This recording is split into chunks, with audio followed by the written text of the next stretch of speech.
nothing beats a jet ski holiday. Right now from Manila to West Philippine Sea via jet ski. Get unlimited water bonding from Chinese vessels and free trip to The Hague by the ICC. Promo applies to DBS only. Big numbers and DBMs are prohibited. Huwag niyo kong subukan mga putang nila niyo. Ayan mga idol, yan yun po yung ginawa ni Vice Ganda. Sa lahat po ng nagtatanong tungkol po sa issue tungkol dito po kay Vice Ganda, yan po yung ginawa niyang presentation na ang dami pong nagreklamo at nagreact po talaga na DDS. Kahit sino naman po ang makapagsabi, lalong-lalo na yung talagang nagmamalasakit kay Tatay Digong, no? Kaya ayan po mga idol, yan po yung ginawa ni Vice Ganda kung bakit po nanggagandalaiti po halos yung Dabawenyo. Kaya ito mga idol ha, pakinggan nyo po itong desisyon ng Davao City tungkol po dito kay Vice Ganda. At saka may naririnig pa rin ako dito na kumakampi dito kay Vice Ganda. Sabi, bakit daw tatakutin daw si Vice Ganda na anuhan ng kaso ng persona non grata dito sa Davao City. Kahit pwede naman daw hindi pumunta dito si Vice Ganda. Oy, ito ha, masasabi ko kay Kent, itong Kent na buang na bakla na ito din. Ito ang masasabi ko. Oo nga, pwede nga hindi pumunta dito si Vice Ganda sa Davao. Kaya lang, alam mo ba yung persona non grata, yan yung isasampa na kaso para kay Vice Ganda. Ano bang ibig sabihin nun? Ang tawag doon, yung pagbubuli mo. Pagbubuli mo dito sa isang tao, lalo-lalo na tinatawag dito na tribu o tribal, no?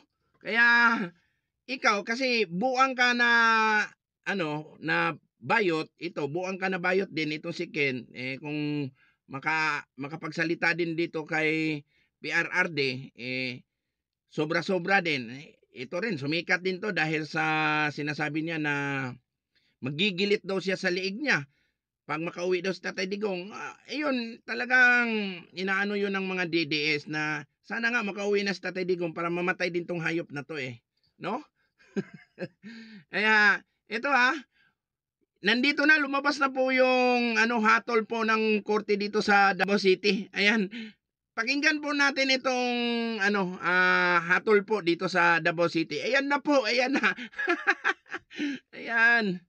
Resolution condemning the statement of comedian Jose Marie Visceral, also known as Vice Ganda, for mocking former President Rodrigo Roa Duterte, thereby disrespecting the former president.